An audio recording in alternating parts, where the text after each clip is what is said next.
Hi, I'm Emma Sutherland, clinical naturopath, author, mum, and your host. With over 20 years in clinical practice, I've helped thousands of women and families transform their health using evidence-based integrative strategies. I'm deeply passionate about making science simple and actionable so that you feel confident and empowered in your health decisions. This channel is your go-to for trusted insights, expert conversations, as well as practical tools that support real-life wellness. Menopause is defined as the point in time when a woman hasn't had a period in 12 months, usually occurring naturally, most often after the age of 45. Spending more than 1/3 of their lives in a postmenopausal state, women going through this transition often find that they are more susceptible to changes in body composition, mood, sleep, inflammation, blood sugar control, and cholesterol levels, contributing to an increased risk of heart disease and many other metabolic health problems. In this episode, I discuss how blood sugar control declines at menopause, how inflammation increases at menopause, and my top 4 tips to offset the metabolic changes experienced during menopause.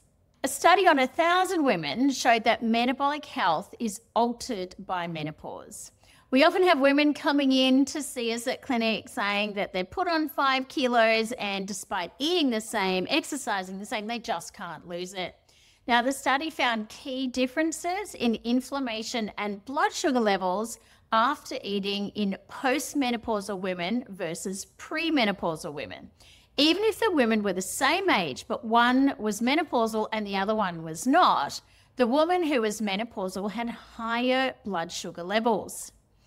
Postmenopausal women had higher blood sugar levels both before and after meals and a different gut microbiome than age-matched controls. The microbiome of menopausal women had more bacterial species that were inflammatory and pro-obesity. This increases the risk of type 2 diabetes and cardiovascular disease. Interestingly, sleep was also poorer in postmenopausal women, which we know alters satiety hormones and make us usually want more carbs and sugar. And in fact, the research team also found that postmenopausal women consumed higher intakes of dietary sugars. I dare say it's a bit of a chicken and the egg situation.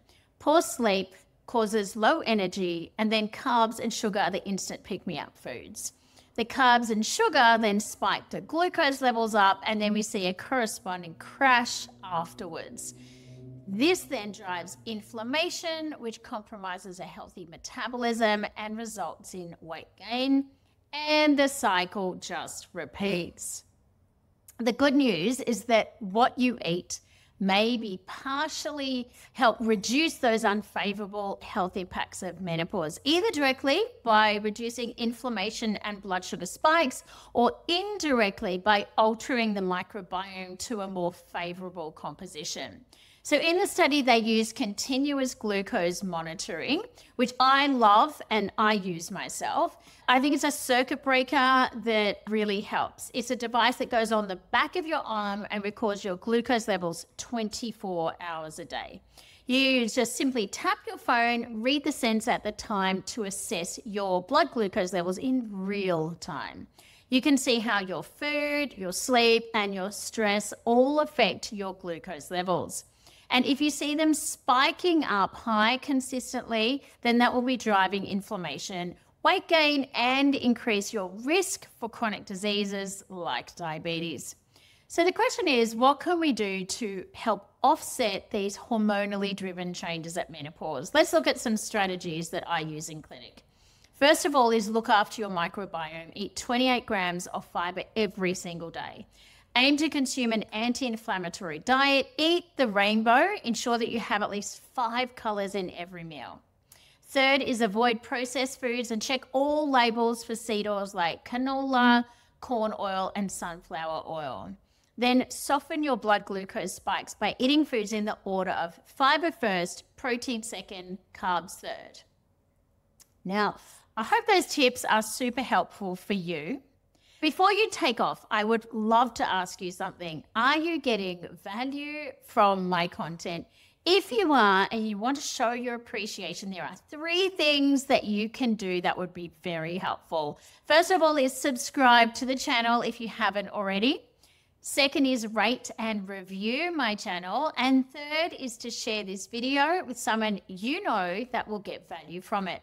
So these might feel like small gestures to you, but for me, they are big levers. By doing this, you continue to allow me to create really valuable content for you and reach more people like you. So if you're the kind of person that likes to give value for value, just choose one or all of these actions. So subscribe, rate and review, and then share this video. Many thanks in advance.